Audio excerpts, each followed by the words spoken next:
तो कल हमारा जो क्लास था वो प्रेजेंट का ही था गाइस। इसके पहले जो हमने पढ़ा था वो भी प्रेजेंट ही पढ़ा।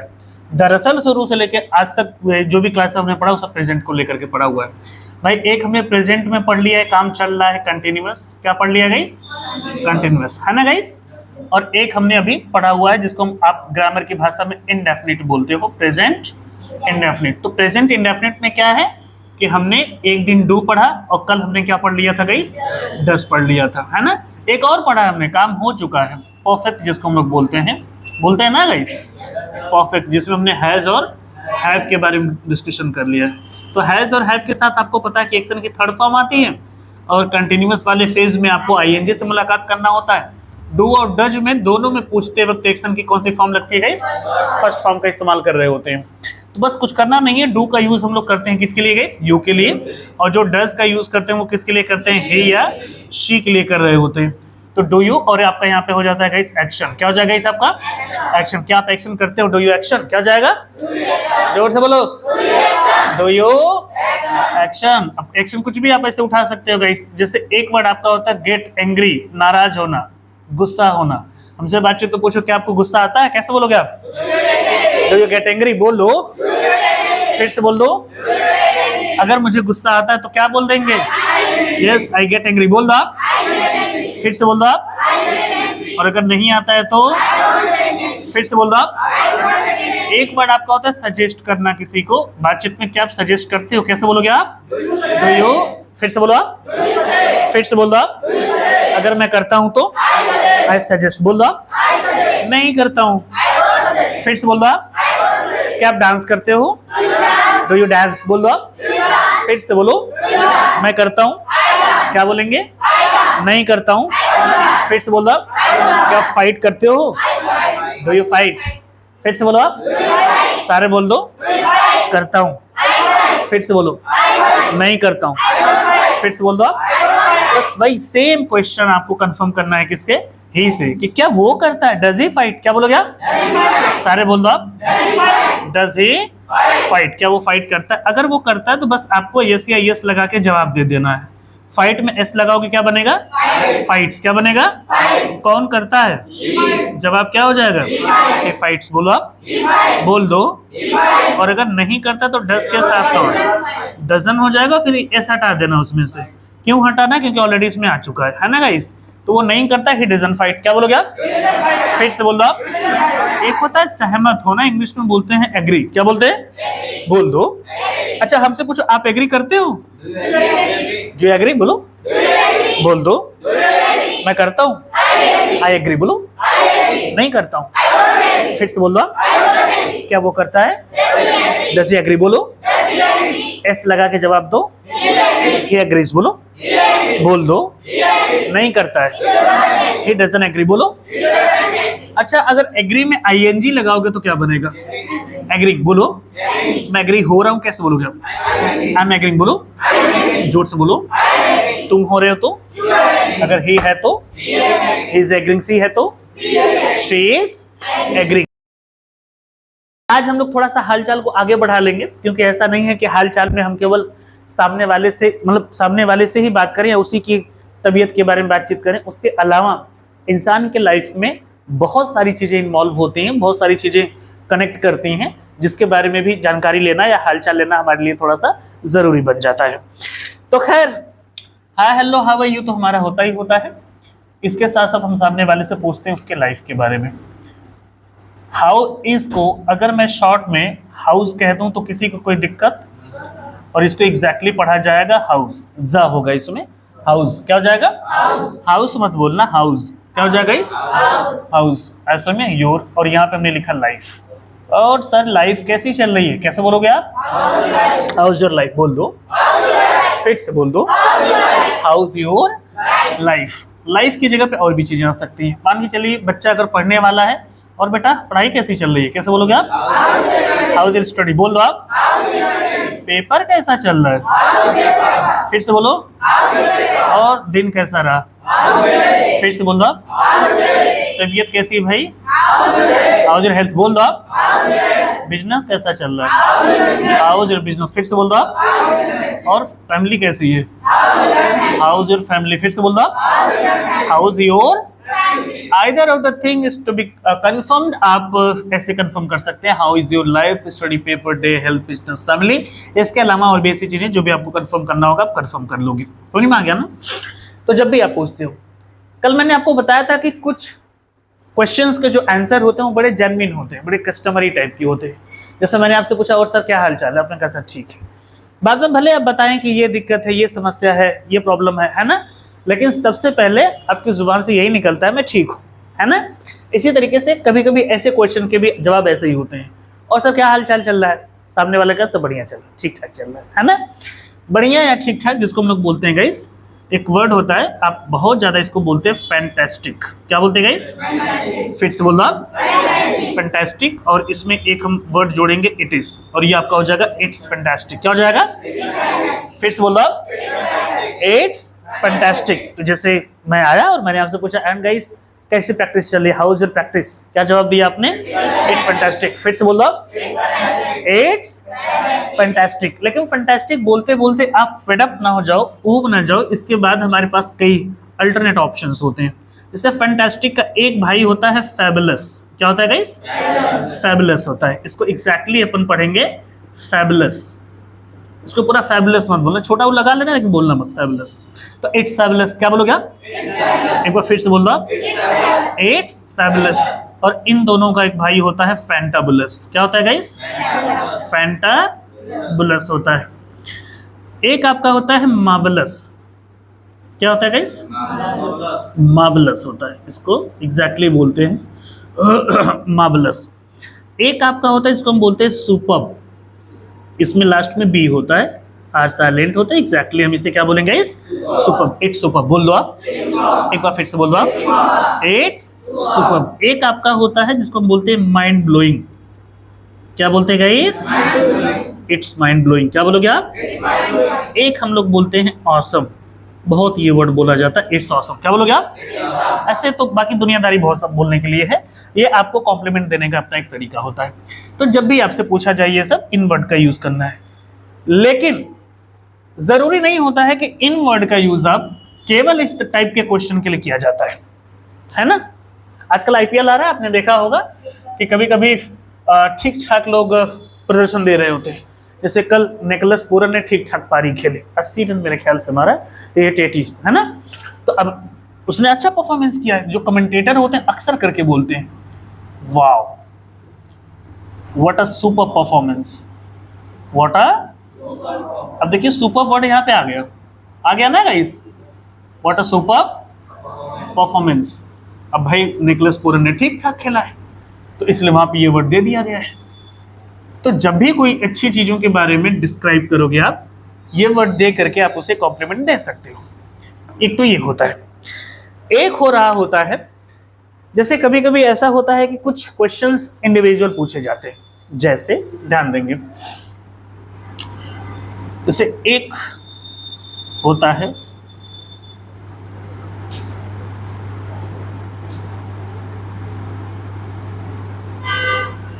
How do you find it.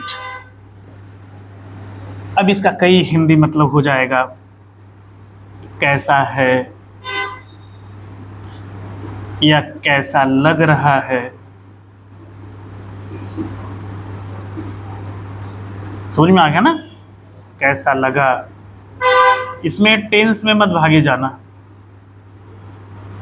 Question tense में मत भागे जाना,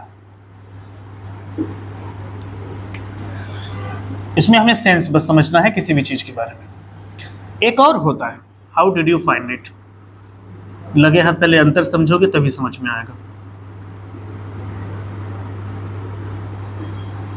और इसका भी यही लगभग मतलब, ये क्या लिखा हुआ है, how do you find it, बोलो ये क्या लिखा हुआ है। अब सवाल पैदा होता है कि सर दोनों में क्या फर्क है ना, ये भी जानना जरूरी होता है।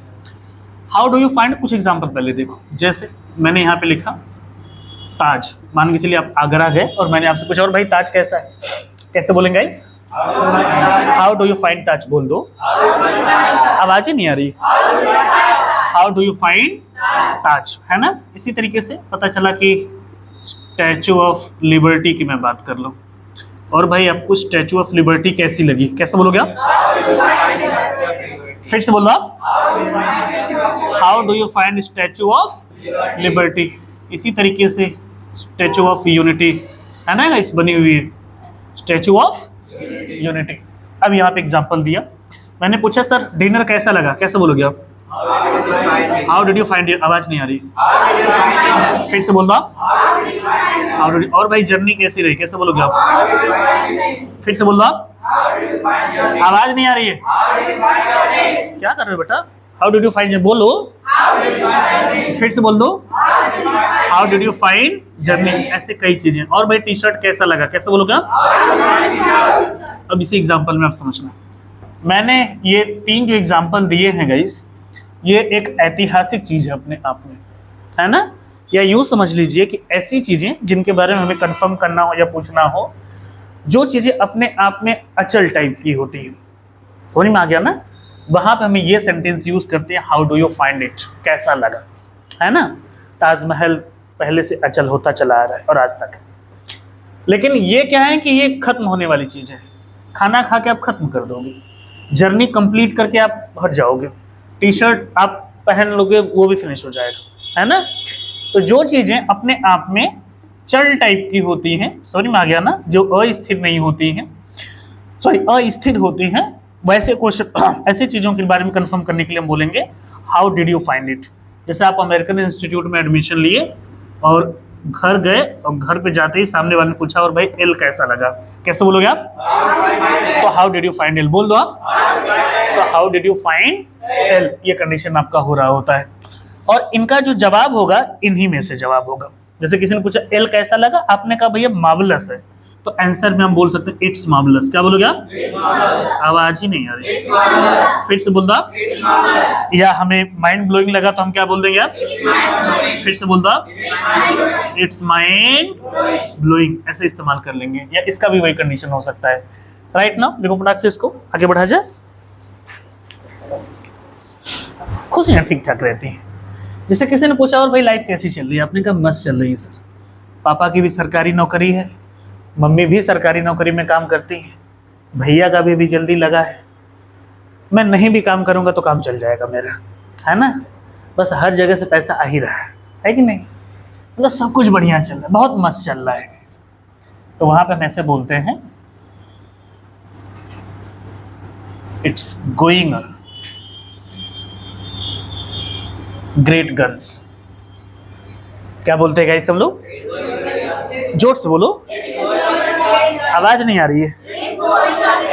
It's going a great guns, मतलब सब कुछ बढ़िया चल रहा है या बहुत बढ़िया चल रहा है। आप अपने शब्दों में इसको आप समझ सकते हैं, सब कुछ बढ़िया चल रहा है आप बोल सकते हैं। और एक हम बोलते हैं कि सर पहले से ठीक है, पहले थोड़ी प्रॉब्लम थी, है ना, लेकिन अब ठीक ठाक है। तो वहां पर हम ऐसे बोलते हैं it's getting along fine. It's getting along fine. क्या बोल दो गाइस आप? एक बार फिर से बोल दो, पहले से बेहतर है या बढ़िया है या अच्छा है, वहां पे बोलते हैं। ये चीजें होती हैं और ये दोनों रेडीमेड डायलॉग है गाइस, इसका ट्रांसलेशन मत करना, उटपटांग मतलब निकल के आता है। एक बात हमेशा रखेंगे आप कि याद रखेंगे कि हर हिंदी की इंग्लिश नहीं होती है और हर इंग्लिश की हिंदी नहीं होती है। तो ऐसा नहीं है कि जैसा आपने हिंदी देखा है आप बिल्कुल वैसे ही ट्रांसलेट करोगे, या जैसा आपने इंग्लिश में पढ़ा ट्रांसलेशन बिल्कुल हूबहू वैसे ही हिंदी में आएगी, ऐसा नहीं होता है। इसका मतलब निकालेंगे बहुत उटपटांग मतलब निकल करके आएगा, इसलिए बताना मत। अब जैसे इट्स मतलब यह है, गोइंग मतलब जा रहा, ग्रेट मतलब महान, गन मतलब बंदूकें। अब किसी ने पूछा और सर लाइफ कैसी चल रही है, पूछिए मत, महान बंदूकें जा रही हैं। और जिसके लाइफ में एक बार महान बंदूक चल दी उसकी लाइफ फिर कभी सही हो नहीं सकती है। समझ में आ गया ना। इसका है इट्स मतलब यह है, गेटिंग मतलब पा रहा, अलोंग मतलब साथ साथ, फाइन मतलब सुंदर। और सर लाइफ कैसी चल रही है, बस साथ साथ सुंदर पा रहा हूँ। कोई मतलब हुआ इसका? कोई मतलब नहीं हुआ, है ना। इसलिए कोई अगर पूछे तो बोलना कि इसका कोई ट्रांसलेशन नहीं होता है, हिंदी ट्रांसलेशन। समझ में आ गया, रेडीमेड डायलॉग है उसका वो मतलब होता है। इसके अलावा जैसे किसी ने पूछा और सर लाइफ कैसी चल रही है, आपने कहा कुछ खास नहीं है, नथिंग स्पेशल। जितनी गर्मी कल थी उतनी ही गर्मी आज है, नथिंग स्पेशल। दो चार गाली सुनकर के कल भी सुबह उठा था या उठी थी, दो चार गाली सुनकर के आज भी मैं उठा हूं या उठी हूं, है ना। तो नथिंग स्पेशल मतलब कुछ खास नहीं है, कुछ खास नहीं। जिसको आजकल लोग नए तरीके से पेश करते हैं, इसको हम बोलते हैं इट्स सो सो। क्या बोलते हैं हम लोग? जोर से बोल दो आप, फिर से बोल दो आप, आवाज नहीं आ रही। It's so so. एक हम बोलते हैं ठीक ठाक है sir, nothing special, oh sorry not bad, extremely sorry, not bad. उसका मतलब होता है सर ठीक ठाक। जैसे किसी ने पूछा और भाई पेपर कैसा गया, तो बातचीत में बोलते हैं कि ठीक ही ठाक गया है ना, मतलब पासिंग मार्क तक मैंने मैनेज कर लिया है, तो नॉट बैड। क्या बोलोगे आप? जोर से बोल दो आप। तो ये भी हमारे मैनर का एक ठीक ठाक हिस्सा है, और इसको थोड़ा सा आप लोग जहन में रखना, दिमाग में रखना जरूरी है, make a point of it. अब हम आते हैं क्लास पे। अभी तक क्या होता था गाइस, हमारे पास एक एक्शन होता था और उसे कंफर्म करने के तरीके कितने होते थे? दो होते थे। किसी एक्शन को आपने उठा लिया, जैसे एक वर्ड मैंने ले लिया प्ले, क्या ले लिया गाइस?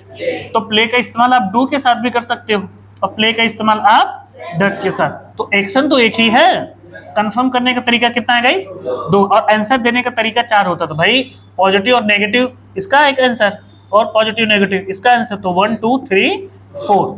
तो यानी कि एक्शन एक ही होता था, कंफर्म करने का तरीका दो होता था, और आंसर देने का तरीका कितना होता था? चार होता था। लेकिन आज हम लोग थोड़ा सा आगे बढ़ जाएंगे, एक्शन एक ही होगा लेकिन कंफर्म करने का तरीका जहां पे दो होता था वहां पे दो और हो जाएगा, तो 2 + 2 = 4। आंसर देने का तरीका जहां चार होता था, आज चार और ऐड कर देंगे, टोटल कितना हो जाएगा? 8 हो जाएगा, है ना। लेकिन उसके पहले एक छोटे से कॉन्सेप्ट को समझना हमारे लिए ज्यादा जरूरी है, और वो कॉन्सेप्ट कुछ इस तरीके का है। एक एक्शन के हमारे पास पांच फॉर्म होते हैं गाइस। एक आपका होता है टेक, दूसरा आपका क्या हो जाएगा गाइस? चुक, झूठ से बोलो चुक। तीसरा आपका क्या हो जाएगा गाइस? टेकन हो जाएगा। चौथा आपका क्या हो जाएगा गाइस? टेकिंग हो जाएगा। पांचवा आपका क्या हो जाएगा गाइस? टेक्स हो जाएगा। क्या हो जाएगा? टेक्स हो जाएगा। यही तो। अब इसमें से हमें बस ये जानना है कि हमने कौन कौन से फॉर्म पे बातचीत कर लिया है। यस या यस अभी हमने कल ही निपटा दिया था ना गाइस। पहले दिन हमने आईएनजी फॉर्म पढ़ा हुआ है, और हैज हैव के साथ हमने कौन सा फॉर्म पढ़ा हुआ है? थर्ड फॉर्म पढ़ा हुआ है। फिर हमने डू के साथ क्या पढ़ा हुआ है? First form. यानी हमने फर्स्ट फॉर्म पढ़ा है, थर्ड पढ़ा है, फोर्थ पढ़ा है, फिफ्थ पढ़ा है।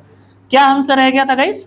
Second form. बोले तो पास्ट, बोले तो यानी हमने सबकी बातचीत की लेकिन हमने पास्ट के बारे में बातचीत नहीं की। So the question is arises, सवाल ये पैदा होता है कि सर कैसे पता चला, how did you come to know कि हमने पास्ट के बारे में बातचीत नहीं की? ऐसे पता चला कि अभी तक हमने सब्जेक्ट के बाद एक्शन की कौन सी फॉर्म नहीं पढ़ी थी? Second form. कौन सी फॉर्म?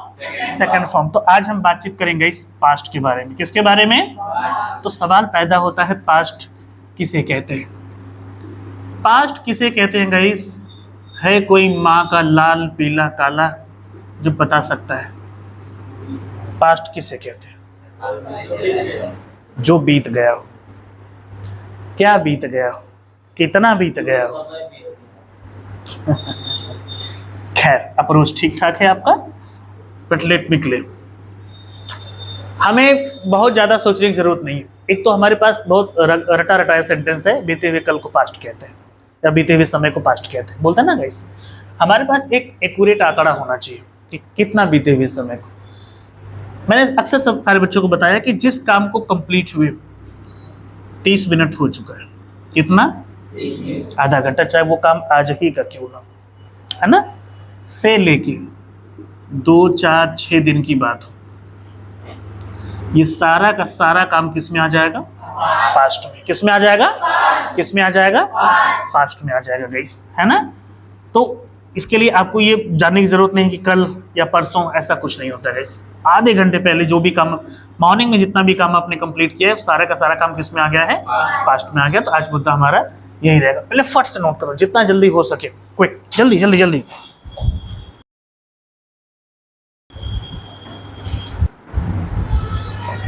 अब ध्यान देंगे गाइस, तो हम डिस्कशन करेंगे एक ऐसे काम को लेकर के जिसको पास्ट में आपने किया था। सबसे आसान क्लास है गाइस। कंफर्म करने का तरीका आप सबको बताया गया है कि कंफर्म हम करते हैं टाइम वर्ड से। किससे करते हैं गाइस? जोर से बोलो। टाइम वर्ड किसके विषय में? सब्जेक्ट के विषय में। और क्या पता लगाते हैं गाइस? एक्शन का पता लगाते हैं। किसका पता लगाते हैं? एक्शन का पता लगाते हैं। हमने डू पढ़ लिया है और हमने डस पढ़ लिया है ना। और आज हम क्या पढ़ने जा रहे हैं गाइस? डिड। क्या पढ़ने जा रहे हैं? डिड पढ़ने जा रहे हैं। आपका टाइम हो गया बेटा, 9 बज गया। तो कंफर्म करेंगे ऐसे, क्या आपने एक्शन किया था तो फॉर्मूला आपका बनेगा डिड यू एक्शन। जोर से बोलो, फिर से बोल दो आप, डिड यू एक्शन। क्या आपने एक्शन किया था? सॉरी गाइस, क्या आपने एक्शन किया था, ये आपका फॉर्मूला बनेगा। अब सुबह से लेके आधा घंटा पहले तक जो भी काम आप करें, जैसे सुबह जगने को हम बोलते गेटअप। क्या बोलते गाइस हम लोग? गेटअप अर्ली मॉर्निंग, जल्दी जगना, गेटअप अर्ली मॉर्निंग। शाम को आपने मम्मी से कहा मम्मी सुबह जगा देना, दौड़ने जाऊंगा। मम्मी ने जगाया और आप जगे। आपने कहा था मम्मी 5 बजे जगा देना, और मम्मी ने 5 बजे आपको जगाया है और आप जग गए हैं, लगभग 8 बजे तक जग गए हैं आप भी। मम्मी से आपने कहा कि मम्मी आपने कहा था, सॉरी मैंने कहा था आपको जगाने के लिए, आपने जगाया नहीं। आपने कहा जगाई थी, तुम जगे थे। आया समझ में? तो बातचीत बोलो, did you get up early morning. फिर से बोलो। इसी तरीके से ब्रश करने को हम बोलते हैं टेक ब्रश। क्या बोलते हैं हम लोग? तुमने ब्रश किया था, डिड यू टेक ब्रश। सारे बोलो, फिर से बोलो। क्या तुमने वर्कआउट किया था, डिड यू वर्कआउट। सारे बोल दो। अगर आपको ही के बारे में पूछना होगा ना गाइस, तो आप डिड ही बोल देना डायरेक्ट, है ना। डिड अपने आप में एक ऐसा टाइम वर्ड होता है कि हर सब्जेक्ट को हजम कर जाता है, मतलब इसके लिए अलग से कुछ लगाने की जरूरत नहीं। क्या उसने किया था, डिड ही वर्कआउट। क्या बोलोगे आप? फिर से बोल दो आप। इसी तरीके से वर्ड हो जाएगा आपका टेक शावर, मतलब नहाना। क्या तुम नहाए थे, कैसे बोलोगे आप? Did you take shower. सारे बोलो। क्या वो नहाया था? फिर से बोल दो आप। इसी तरीके से प्रिपेयर ब्रेकफास्ट, प्रिपेयर ब्रेकफास्ट। तो क्या तुमने नाश्ता तैयार किया था, कैसे बोलोगे आप? सारे बोलो। फिर से बोल दो आप। Did you prepare breakfast. और नाश्ता बनाए थे तो नाश्ता खाए भी होगे ना, तो क्या तुमने नाश्ता किया था, कैसे बोलोगे आप? Did you take breakfast. फिर से बोल दो आप।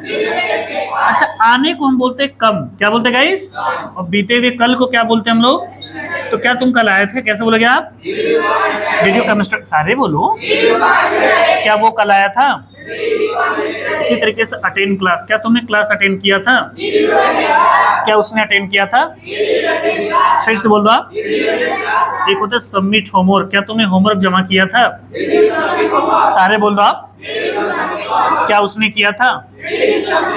क्या तुमने प्रैक्टिस किया था? Did you practice. फिर से बोलो, फिर से बोलो। क्या उसने प्रैक्टिस किया था?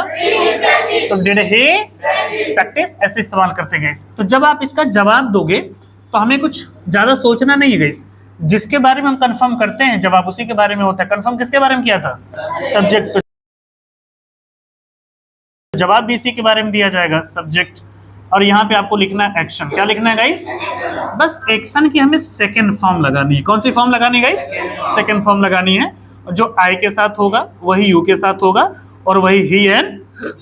आंसर सबके लिए बराबर हो जाएगा गाइस। एक्शन किया था, एक्शन एक्शन किया था। और कुछ करना नहीं, जो आपने लिखा है सभी से कौन सा फॉर्म? सेकंड फॉर्म लगा देना है। अब जैसे गेटअप है तो गेटअप का सेकंड फॉर्म गॉट अप होता है। क्या होता है गाइस? इतना कौन नहीं कर लेगा, है कि नहीं गाइस? नॉर्मल सी कंडीशन है। जैसे आपने कहा मैं तो सुबह जल्दी जग गया था सर, बोलो I got up early morning. फिर से बोलो। ओके, यू रहेगा तो you got up early morning. बोल दो आप। अगर ही है तो, अगर शी है तो answer will be same for each subject. समझ में आ गया? हर सब्जेक्ट के लिए बराबर रहेगा। जैसे टेक है, टेक का जो सेकंड फॉर्म होता है वो जाएगा टुक। क्या हो जाएगा? टुक। अब जैसे आपने कह दिया मैंने ब्रश किया था, कैसे बोलोगे आप? आई टुक। आवाज ही नहीं आ रही। और ब्रश की जगह अगर मैंने शावर लिख दिया, मैं नहाया था, कैसे बोलोगे आप? आई टुक शावर। बोल दो आप। अच्छा, उसके बाद ब्रेकिंग भी मैंने किया था, तो कैसे बोलोगे आप? आई टुक ब्रेकिंग। बोलो, फिर से बोल दो आप। आई टुक ब्रेकिंग। अच्छा, वर्क में अगर आप ईडी लगाओगे ना तो ये बनेगा वर्कड, आर साइलेंट हो जाएगा। वर्कड और आउट तो लिखा ही है। जैसे आपने कहा सर मैंने वर्कआउट किया था, आई वर्कड आउट, बोलो फिर से बोलो आप, मेरे लिए बोल दो, सारे बोलो। अगर ही है तो, लड़की है तो, कम का सेकंड फॉर्म होता है केम। क्या होता है गाइस? और बीते हुए कल को क्या बोलते अपन? यस्टरडे। क्या बोलते हैं? मैं कल आया था, आई केम यस्टरडे। सारे बोलो, फिर से बोल दो। तुम कल आए थे तो, अगर ही है तो, अटेंड का सेकंड फॉर्म होता है अटेंडेड। क्या होता है गाइस? मैंने क्लास अटेंड किया था, कैसे बोलोगे आप? और मैंने होमवर्क जमा किया था, कैसे बोलोगे आप? I submitted homework. फिर से बोल दो आप। मैंने प्रैक्टिस किया था, कैसे बोलोगे आप? आई प्रैक्टिस्ड। बोल दो आप। बस थोड़ा सा बात दिमाग में रखना कि जब आपसे पूछा जाएगा डिड यू एक्शन, क्या आपने ऐसा किया था, तो जवाब देते वक्त आप एक्शन की सेकंड फॉर्म लगा के जवाब दो कि हाँ मैंने किया था, आई एक्शन की सेकंड फॉर्म। मैंने आपसे पूछा डिड यू प्रैक्टिस, क्या जवाब होगा? आई प्रैक्टिस। आवाज नहीं आ रही, फिर से बोल दो आप। Did you attend class? I attended class. बोल दो। Did you celebrate birthday? I celebrated birthday. फिर से बोल दो। Did you speak English? I spoke English. क्या बोलोगे आप? फिर से बोल दो। Did you right?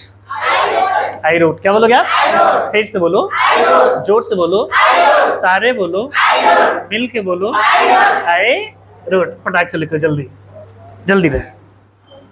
हाँ बेटा ठीक है, आप जा सकते हो। इसके बाद किया था, एक्शन किया था। लेकिन जब बात आप नेगेटिव की करते हैं, नेगेटिव बोले तो नॉट, नेगेटिव बोले तो, और नॉट जब भी आता अपने टाइम वर्ड के साथ आता है। और आज का टाइम वर्ड कौन है गाइस? डिड। डिड के साथ जब आप नॉट मिलाते हो तो ये आपका हो जाता है डिडंट। क्या हो जाता है गाइस? ये डिडंट हो जाता है। और जैसे ही डिडंट लिखोगे एक्सर की फिर कौन सी फॉर्म आएगी? फर्स्ट फॉर्म आ जाएगा। और यहाँ सब्जेक्ट में आई, यू, ही एंड शी। हाँ, आप किसी भी सब्जेक्ट को पिक कर सकते हो, यहाँ पे रख सकते हो। और इसका सीधे मतलब हो जाएगा मैंने एक्शन नहीं किया था, मैंने एक्शन नहीं किया था।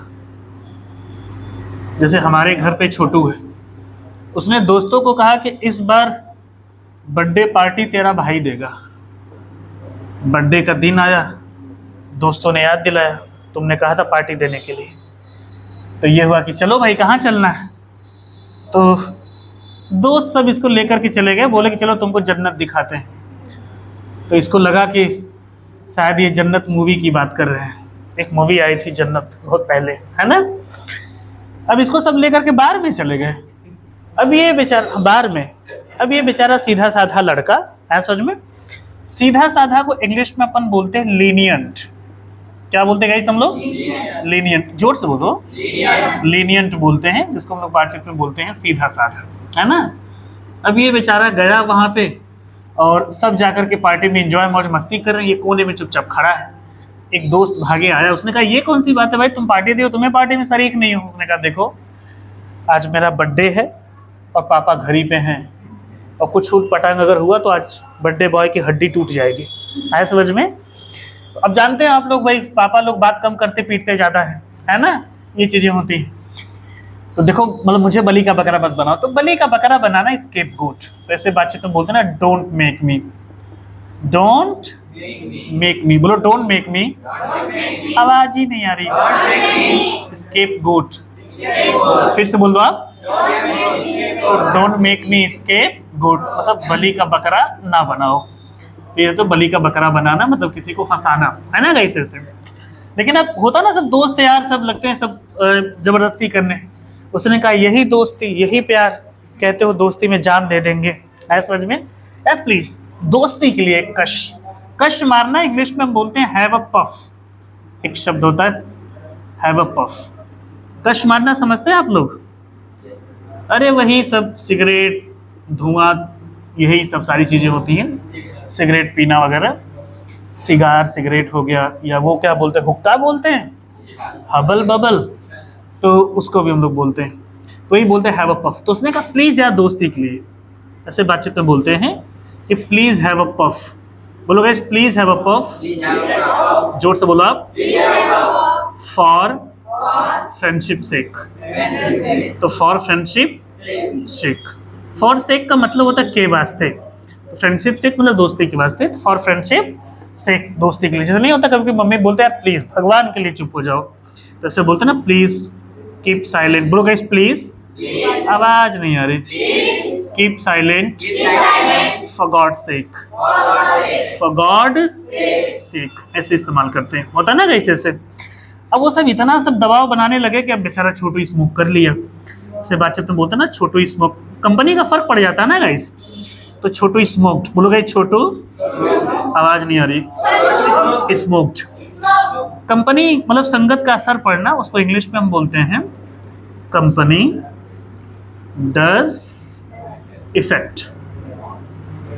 बोलते कंपनी डज इफेक्ट, क्या बोलोगे आप? फिर से बोल दो आप, कंपनी डज इफेक्ट, संगत का असर पड़ता है, संगत का असर पड़ता है।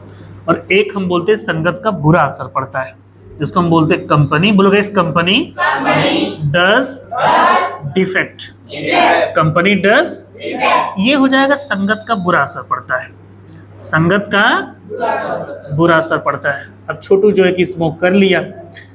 अब चूंकि ये पहली बार स्मोक किया था और इसके दोस्त वगैरह जो थे वो थोड़े बेचारे अनुभवी लोग थे, स्मोक करके घर गया, शाम देर हो गई थी, पापा बरामदे में इसका इंतजार कर रहे थे। पहुंचा, पापा से कह रहा है क्या जरूरत है इतनी ऊंची सीढ़ी बनवाने की, जब आपको पता है आने जाने में दिक्कत होगी, 2 साल के बाद आप ही को दिक्कत होगी, चढ़ पाएंगे आप इतनी ऊंची सीढ़ी पे? पापा को लग गया कि आज बेटा बराबर होके आ रहा है, आया समझ में? तो पापा ने उसको हाथ दिया है, आ जाओ बेटा, गलती हो गई है मुझसे, कल से मैं सीढ़ी उखड़वा देता हूँ। फिर उसके बाद पापा जो है कि उसको ले गए अंदर। पापा ने पूछा बेटा आपने स्मोक किया है? Did you smoke? क्या बोलोगे आप? जोर से बोलो आप, डिड यू स्मोक? तो कह रहा है कि क्या फालतू बात कर रहे हैं, मैंने स्मोक नहीं किया, आई डिडंट स्मोक। फिर से बोलो आप, जोर से बोलो आप, आई डिडंट स्मोक। ऐसे कई चीजें हो जाएंगी कि मैंने ऐसा नहीं किया। जैसे स्टील बनी, एक दिन मम्मी के पर्स से पैसा गायब हो गया, तो मम्मी ने बुलाया मुझको, तो मम्मी ने पूछा तुमने पैसा लिया है? Did you steel money? क्या बोलोगे आप? जोर से बोल दो आप। तो मैंने कहा मैंने तो पैसा नहीं लिया, आई डिडंट। समझ में आया? बोलो आई डिडंट स्टील मनी। तो मम्मी ने फिर छोटू को बुलाया, तुम आओ इधर, तुमने पैसा लिया है? तो ये कह रहा कैसा पैसा, मुझे तो नहीं पता है किसी पैसे के बारे में। तो मम्मी लोग होते हैं। फिर उसको जो कोहनी मड़ोर की वो जो मारी है ना, इस तरीके से अपने आप बता दिया है। तो पहले बोला था वो भी नहीं, मैंने नहीं लिया, आई डिडंट स्टील मनी। क्या बोलोगे आप? फिर से बोल दो आप, तो आई डिडंट स्टील मनी ऐसे इस्तेमाल करते हैं। ऐसे कई चीजें कि मैंने ऐसा नहीं किया। जैसे पास कमेंट कल मैंने लिखवाया था शायद, तो ऐसे बातचीत बोलते सर मैंने कमेंट नहीं मारा है। कैसे बोलोगे आप? आई डिडंट पास। बोलो, फिर से बोल दो आप। एक होता है लॉफ, मतलब होता है हंसना। देखिए तो गए 2 शब्द होता है, एक होता है लॉफ एट और एक होता है लॉफ ओवर, 2 शब्द होता है। लॉफ एट का इस्तेमाल, लॉफ के साथ एट का इस्तेमाल तब करेंगे जब आप किसी व्यक्ति के ऊपर हंसेंगे, है ना? जैसे आपने कह दिया कि मैं उसके ऊपर नहीं हंसा हूँ, तो I didn't laugh at him. बोलो I didn't laugh at him. और ओवर का इस्तेमाल करते हैं जब आप किसी चीज के ऊपर हंसते हैं, कोई भी चीज दिख गई आपको, है ना? तो जैसे लॉफ ओवर पेंटिंग, कोई पेंटिंग आपको देखी बकवास टाइप की पेंटिंग लग रही थी और उसका इतना रेट बढ़ा रहे थे सबकी पूछिए मत। तो इससे बातचीत में होता ना कि मैं हंस दी और नहीं हंसा, तो आई बोलो I didn't loaf over painting. इससे पता चला आप हंस दिए तो सामने वाले को लगता है भाई इतनी मेहनत से पेंटिंग तैयार होती है और आप इसका मजाक बना रहे हैं। तो आपने कहा ना नहीं भाई मैं पेंटिंग के ऊपर नहीं हंसा हूँ, मैं दूसरी बात पे हंसा हूँ। तो I didn't loaf over painting. तो जब भी किसी व्यक्ति के ऊपर हंसेंगे तो क्या लगाएंगे, और किसी वस्तु के ऊपर तो, समझ में आ गया गाइस? ये कहीं कहीं आ जाता है, एग्जाम्पल में आ जाता है।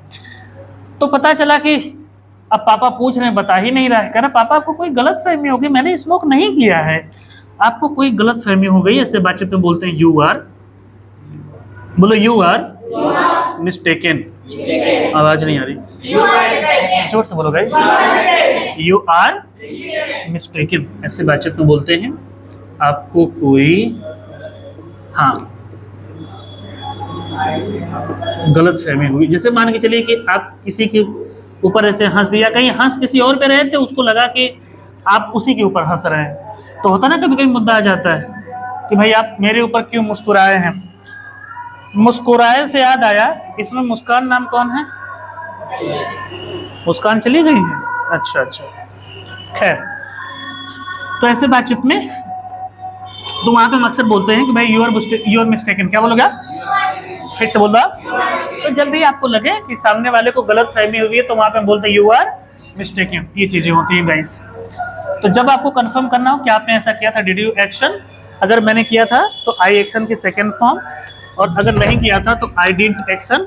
और एक्शन की कौन सी फॉर्म गाइस? फर्स्ट फॉर्म का यूज करोगे। तो इसमें 1 to 1 का फॉर्मूला चलता है, 1 to 1 फर्स्ट फॉर्म। ये कौन सा? ये कौन सा? फिर फर्स्ट फॉर्म का आप इस्तेमाल कर लोगे गाइस। ये चीजें होंगी। Did you practice? I practised. नहीं तो आई डिडंट प्रैक्टिस। ये चीजें हैं। राइट, नाउ लिख लो, नाउ क्लास इज ओवर। इसके बाद होमवर्क।